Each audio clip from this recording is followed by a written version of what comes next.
some more examples. Find general solution of ही दोन equations दिले त्याची जनरल सोल्युशन फाइंड आउट करायचे. फर्स्ट घेऊया 4 cos square theta is equal to 3. Equation आहे आपण 4 आहे तो इकडे ट्रान्सफर करूया. मीन्स होणार cos square theta is equal to 3/4.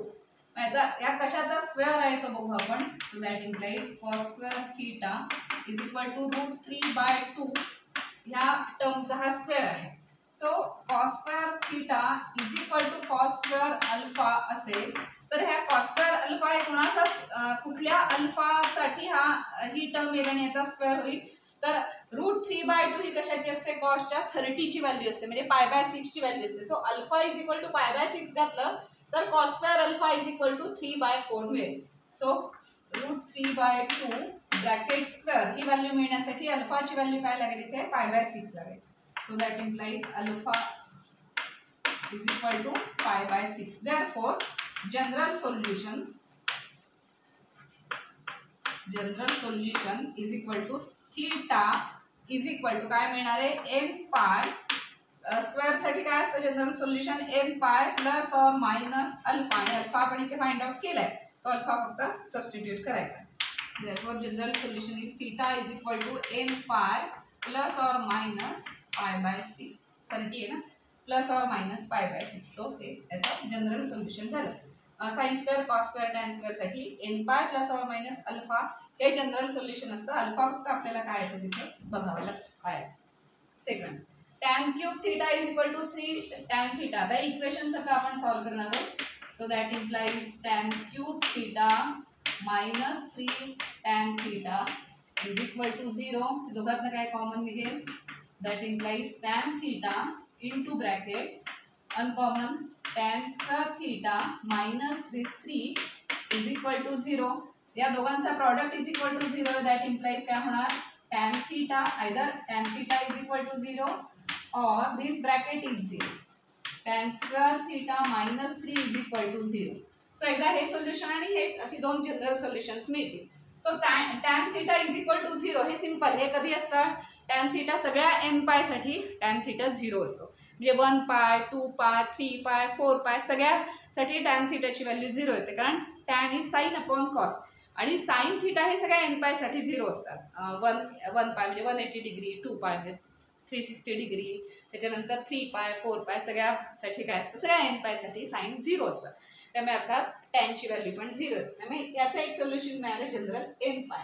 आता हे आपलं थोडं सिम्प्लिफाय करून याचं सोल्युशन काय ते बघूया. So tan theta is equal to 0 आधी पहिल्यांदा घेऊया. Suppose tan theta is equal to 0 that implies theta is equal to general काय येणार आहे n पाय. तो tan theta is equal to tan alpha मग कुठल्या अल्फासाठी 0 असते तर इन जनरल सगळ्या पायला मल्टिपल n असेल त्या सगळ्यासाठी 0 असते.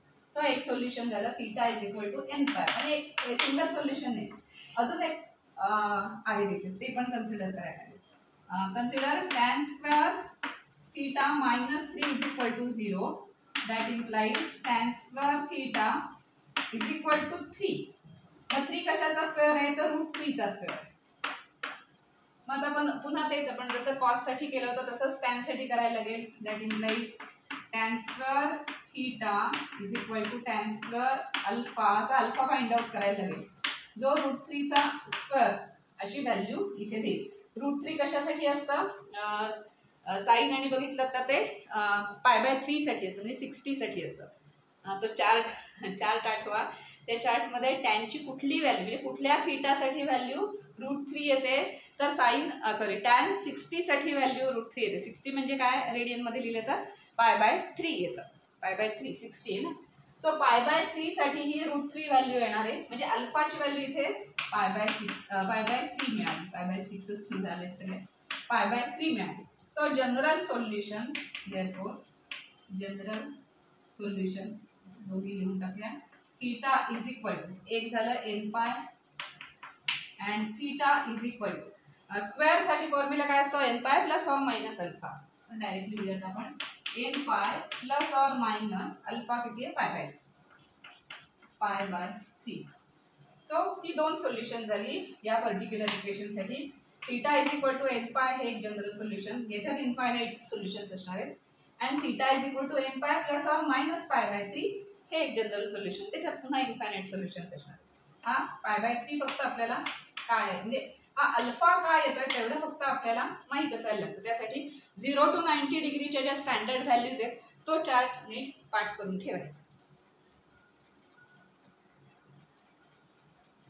Next is find general solution of cos theta plus sin theta is equal to 1. आता हा जर डायरेक्ट फॉर्म्युलात वगैरे बसत असतं तर आपल्याला डायरेक्ट अप्लाय करता आलं असतं. इथे असं दिसत नाहीये. आता ॲडिशन ऑफ अँगलचे वगैरे फॉर्म्युले आपण आठवले, साइन ए प्लस बी किंवा साइन ए मायनस बी किंवा कॉसचे. तर त्या फॉर्म्युल्यांमध्ये काय, सपोज आता इथे थीटा अशी कुठली तरी व्हॅल्यू आपल्याला आणायला लागेल कारण त्या फॉर्म्युल्यात बसवायचे. Suppose cos of A plus B असेल म्हणजे cos C plus cos D, cos of C plus D वगैरे असे फॉर्म्युले आपण जे बघितलेत ना, त्या फॉर्म्युल्यात जर आणायचं असेल तर एकतर कॉसचं आणायचं असेल तर कॉस कॉस साईन साईन असं असतं. साईनचं आणायचं असेल तर साईन कॉस कॉस साईन असं ते असलं पाहिजे, म्हणजे मग आपल्याला तो ॲडिशन ऑफ अँगलचा फॉर्म्युला अप्लाय करता येईल. इथे आत्ता तसं दिसत नाहीये कारण लेफ्ट साईडला फक्त एक सिंगल कॉस आहे प्लस सिंगल साईन आहे. पण आपल्याला काही व्हॅल्यूज माहिती आहे स्टँडर्ड व्हॅल्यूज.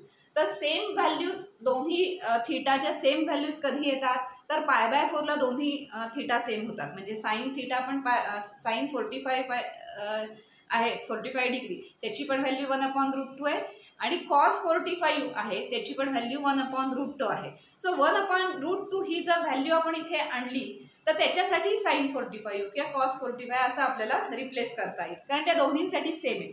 कारण थीटा इथे दोन्ही ठिकाणी कॉस आणि साईनचा सेम आहे. So cos of A plus B or cos of A minus बीचा जर फॉर्म्युला अप्लाय करता यायला हवा असेल तर आधी काहीतरी आपल्याला इथे तसं त्या फॉर्मॅटमध्ये दिसायला हवं. Suppose cos of A minus B असेल कारण इथे प्लस साईन आहे ना म्हणून cos of A minus B घेऊया. तर आपल्याला cos cos plus sine sine असं दिसायला हवं. एक साईन आहे आणि एक कॉस आहे, अजून एक साईन आणि अजून एक कॉस आणायला आपण सेम व्हॅल्यू फक्त 45 डिग्रीला आहे त्यामुळे ती 1/√2 ही व्हॅल्यू घेऊया. आता दोन्ही साईडला जर एकाच नंबरने मल्टिप्लाय केलं तर चालतं, सो व्हॅलिड आहे. सो आपण आधी 1/√2 ने मल्टिप्लाय करणार. सो हे सगळं इक्वेशन कन्सिडर करायचं. Then 1/√2 cos theta plus 1/√2 sine theta is equal to 1. हे असं डायरेक्ट सॉल्व्ह करता येणार नाही, थोडंसं आपल्याला त्या फॉर्म्युल्यामध्ये ॲडजस्ट करावं लागेल. आता 1/√2 च्या ऐवजी cos 45 लिहिता येईल म्हणजे पाय बाय 4 लिहूया आणि 1/√2 च्या ऐवजी sin 45 लिहिता येईल. सो दॅट इम्प्लाइज 1/√2 रिप्लेस करणार आपण cos पाय बाय 4. 45 ला 1/√2 व्हॅल्यू आहे ना and cos theta plus this sin pi by 4 and sin theta is equal to 1. आता हा जरा काहीतरी फॉर्म्युला सारखं दिसायला लागेल. थोडंसं कधी कधी एक्स्ट्रा आणायला लागतं सिम्प्लिफाय करण्यासाठी. So cos cos plus sine sine असेल तर कोणाचा फॉर्म्युला आहे कॉस ऑफ ए मायनस बीचा फॉर्म्युला आहे. So theta minus pi by 4. आता अर्थात पाय बाय 4 मायनस थीटा लिहिलं तरी cos of minus theta is cos theta, even function आहे त्यामुळे मायनस साईन असलं तरी उलट सुलट इथे लिहिलं तरी चालतं कॉससाठी because it is even function. So that implies cos of theta minus pi by 4. हे कशावर लिहिलं, हा फॉर्म्युला आहे कॉस ऑफ ए मायनस बीचा हा फॉर्म्युला आहे. त्यातला ए म्हणजे थीटा आणि बी म्हणजे पाय बाय 4 म्हणून सेम अँगल असणारच व्हॅल्यू इथे इनपुट केली.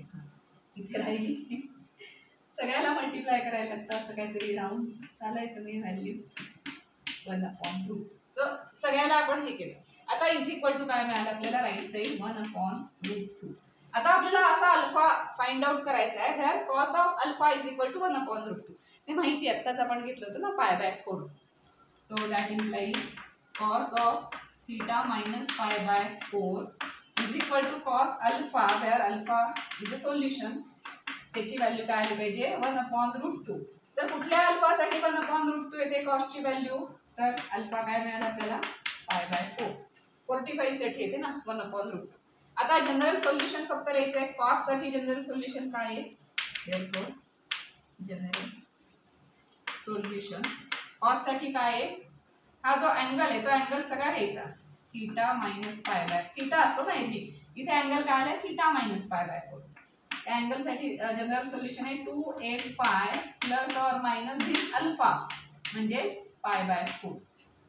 आता असं आलंय की हा पाय बाय 4 इकडे आहे ना, तो आपण इकडे ट्रान्सफर करूया. पण plus or minus pi by 4 आहे त्यामुळे आपण दोन सेट मध्ये सोल्युशन लिहूया. एकदा प्लस अप्लाय करून सोल्युशन लिहूया, एकदा मायनस अप्लाय करून सोल्युशन लिहूया. तसं असंच ठेवलं तरी दिस इज अ सोल्युशन, पण आपण थीटा इज इक्वल टू लिहितो ना, सोल्युशन आपल्याला लिहायचं थीटाची व्हॅल्यू लिहायची. सो -π/4 आपण इकडे नेणार आहोत +π/4 करून. पण इथे काय आहे, हे जे -π/4 आहे त्याला एकदा प्लस साइन अप्लाय करायचं, एकदा मायनस साइन अप्लाय. त्यामुळे दोन सेट येणार आहेत सोल्युशनचे, ते कुठले येत आहेत ते बघूया. सो इथे थोडंसं आपल्याला हे करायला लागेल. So first theta is equal to π/4 इकडे नेले. So theta is equal to π/4 plus 2nπ आणि हे प्लस साइन अप्लाय केलं +π/4 विच इज इक्वल टू किती येणार, π/4 प्लस π/4 म्हणजे 2π/4. 2π/4 म्हणजे π/2. So 2nπ plus π/2. सो थीटाचा एक सेट ऑफ व्हॅल्यूज किती आल्या, 2nπ प्लस π/2. आता हे π/4 ट्रान्सफर करूया आणि मायनस अप्लाय करूया. And theta is equal to π/4, हे इकडनं आता ना प्लसच होणार, π/4 प्लस 2nπ आणि ह्या π/4 साठी मायनस अप्लाय करूया, minus π/4 which is equal to काय आम्हाला π/4 कॅन्सल झालं 2nπ. सो थीटासाठी सेकंड सेट ऑफ व्हॅल्यूज मिळाल्या 2nπ. कधी कधी दोन सेट मिळतात. याच्या आधीच्या एक्झाम्पल मध्ये आपण tan स्क्वेअर साठी पण बघा दोन सेट मिळाले ते व्हॅल्यूज. सो कारण एकदा प्लस अप्लाय केलं, कारण π/4 इकडे शिफ्ट करायचं होतं ना आपल्याला, तर ते आपल्याला करून घ्यायला लागणार, एकदा प्लस अप्लाय करून एकदा मायनस अप्लाय करून. त्यामुळे आपण एकदा प्लस अप्लाय केल्यावर आपल्याला 2nπ प्लस π/2 मिळालं. सेकंड सेट मिळाला theta is equal to 2nπ, कारण हे π/4 आणि π/4 निघून गेले त्यामुळे हे दोन सोल्युशन्स इथे फॉर्म झाले. त्यामुळे ह्या इक्वेशनसाठी थीटाची ही दोन सोल्युशन्स आहेत. Theta is equal to this and also theta is equal to this. Next example, find general solution of cos 4 theta is equal to cos 2 theta. दोन्ही अँगल वेगळे आहेत, आपण इक्वेशन सॉल्व करतो त्या पद्धतीने घेणार आहोत. So that implies cos 4 theta minus cos 2 theta is equal to 0. आता cos a मायनस cos b हा फॉर्म्युला आहे. cos a मायनस cos b चा फॉर्म्युला काय, 2 sin sin. तो फॉर्म्युला इथे आपण अप्लाय करूया. So that implies 2 sin a plus b upon 2 sin a minus b upon 2 हा तो फॉर्म्युला इज इक्वल टू 0. म्हणजे काय झालं, अँगल इज इक्वल टू 2. आता 2 पण घ्यायची गरज नाही, कारण हा 2 आपण जर इकडे ट्रान्सफर केला तर तो 0 मध्ये ऍब्सॉर्ब होऊन जाईल.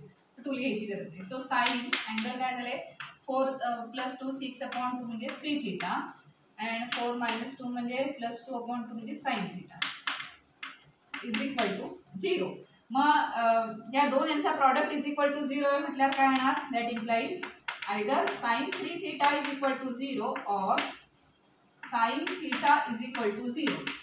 आता काय मिळालं, sin 3 theta is equal to 0 or sin theta is equal to 0. आता 0 कधी येते, 0 to 2π मध्ये 0 ही व्हॅल्यू कधी येते, 0 ला येते ना, sin 0 ला. त्यामुळे अल्फा इथे 0 होणार आहे.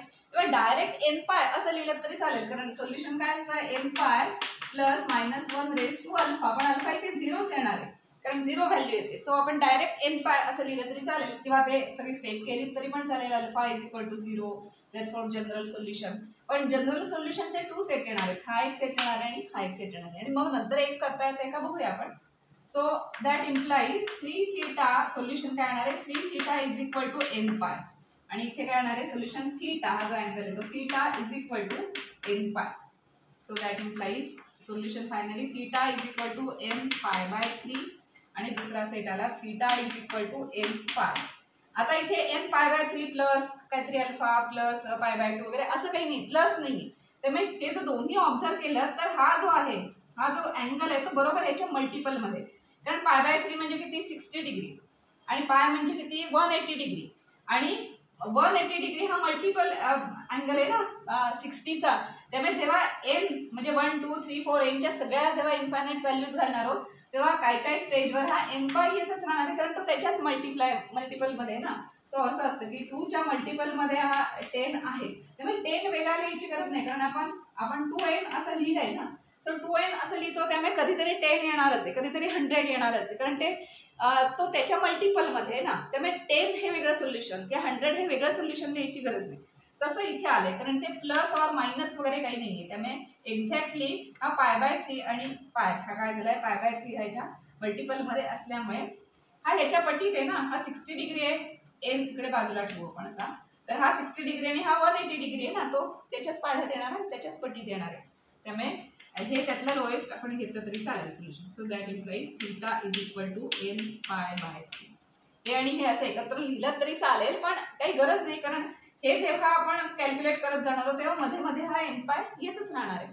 त्यामुळे theta is equal to n pi by 3 is the solution for this trigonometric equation.